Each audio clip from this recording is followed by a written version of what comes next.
Threading best है, plucking बेहतर है, वैक्स ठीक है। कौन सा मेथड सेफ और इजी है?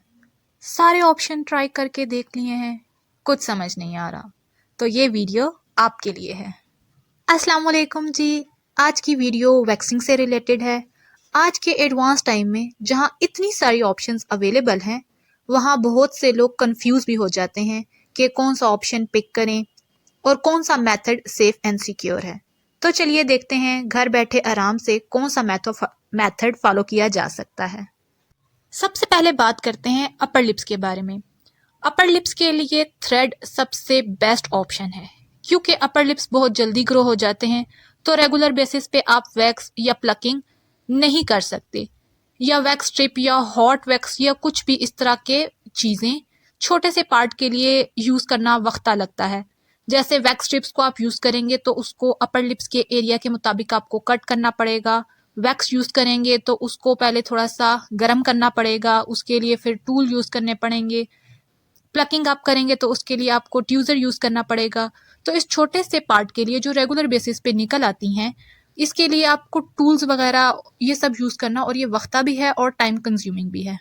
तो थ्रेड इसलिए भी बेहतर ऑप्शन है कि आप थ्रेड को कहीं भी इजीली कैरी कर सकती हैं, और जब ज़रूरत पड़े आप फ़ौरन थ्रेडिंग कर सकती हैं। अब फॉर एग्जांपल आप ट्रैवलिंग कर रही हैं या आप किसी के घर पर हैं, तो आप किसी से वैक्स स्ट्रिप्स कैसे मांगेंगी या हॉट वैक्स कैसे मांगेंगी? तो थ्रेड इसलिए भी बेहतर ऑप्शन है कि आप इसको इजीली कहीं पर भी कैरी कर सकती हैं, और जब भी ज़रूरत पड़े तो फ़ौरन इसको यूज़ कर सकती हैं। अपर लिप्स के बाद बात करते हैं आईब्रोज़ की। आईब्रोज के लिए ट्यूज़र बेहतरीन टूल है। बहुत सी गर्ल्स ऐसी हैं जो घर पर खुद आईब्रोज नहीं बना सकती। यहाँ पर उनके लिए एक मज़े की टिप देने लगी हूँ मैं। आप एक दफ़ा पार्लर से अपने आईब्रोज को सेट करवा लें, जैसी शेप आप चाहती हैं वैसी शेप आप बनवा लें।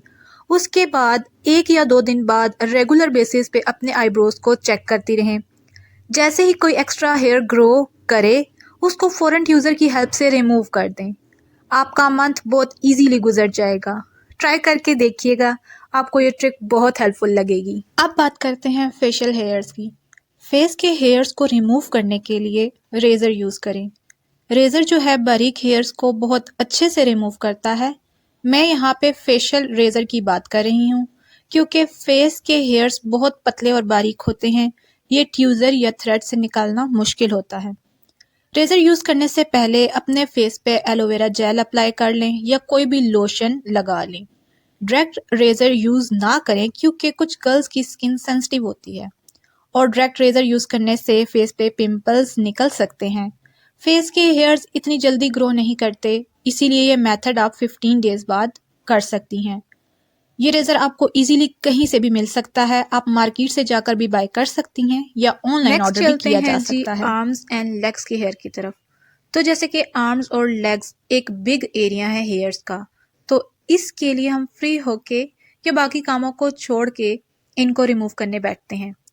अब जैसे मैंने आपको पहले बताया है कि अपर लिप्स तो जल्दी जल्दी कभी भी कहीं पे भी रिमूव किए जा सकते हैं, बनाए जा सकते हैं, लेकिन आर्म एंड लेग्स के हेयर्स को रिमूव करने के लिए आपको टाइम भी निकालना पड़ता है, और ये कभी भी कहीं पर भी नहीं निकाले जा सकते, तो इसके लिए हमें स्पेस चाहिए।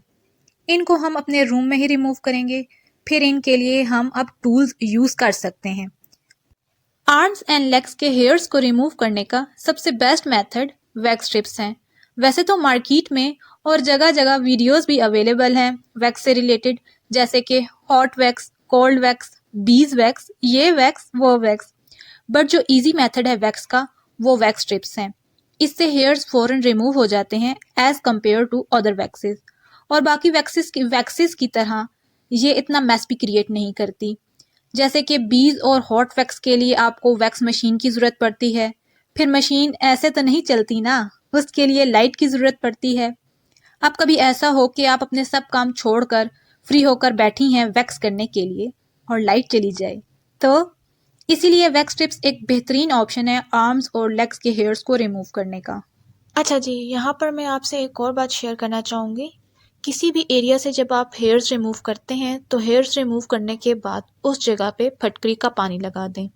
इससे हेयर्स लेट ग्रो करते हैं, और अगर फटकरी के पानी को रेगुलर लगाना आप अपनी हैबिट बना लेंगे, तो हेयर्स आहिस्ता आहिस्ता कम होना शुरू हो जाएंगे और बारीक बारीक भी हो जाएंगे। तो ये थी कुछ टिप्स एंड ट्रिक्स जो मैंने आप सबके साथ शेयर की। बट कोई भी मेथड, टिप, ट्रिक या टेक्निक बुरी नहीं होती, बस आपको सही तरह से यूज़ करना आना चाहिए और अपनी स्किन के हिसाब से यूज़ करना आना चाहिए। किसी की स्किन पे कुछ सूट करता है तो किसी की स्किन पे कुछ। तो सबके लिए सब टेक्निक्स अच्छी या बुरी नहीं हो सकती। वैक्स भी अच्छी है, थ्रेडिंग भी अच्छी है, रेज़र भी अच्छी है, लेकिन सबको सब चीज़। मैं यहाँ पर आप सबको यही सजेशन दूंगी कि अपने हेयर्स घर पर ही रिमूव करें। पार्लर्स वगैरह जाने की ज़रूरत नहीं है, बिकॉज उनको आपकी स्किन का नहीं पता। जितने अच्छे से आपको अपनी स्किन का पता है, किसी और को नहीं पता। आपकी स्किन सेंसिटिव है, ड्राई है, ऑयली है, ये आपको पता है, और आप पे कौन सी टेक्निक या ट्रिक यूज़ होगी ये आपको, आपसे बेहतर कोई नहीं जान सकता। तो ये थी आज की वीडियो। उम्मीद है कि आपको आज की वीडियो पसंद आई होगी और आपको बहुत कुछ सीखने को मिला होगा। मज़ीद इस तरह की वीडियोस देखने के लिए मेरे चैनल को सब्सक्राइब करें।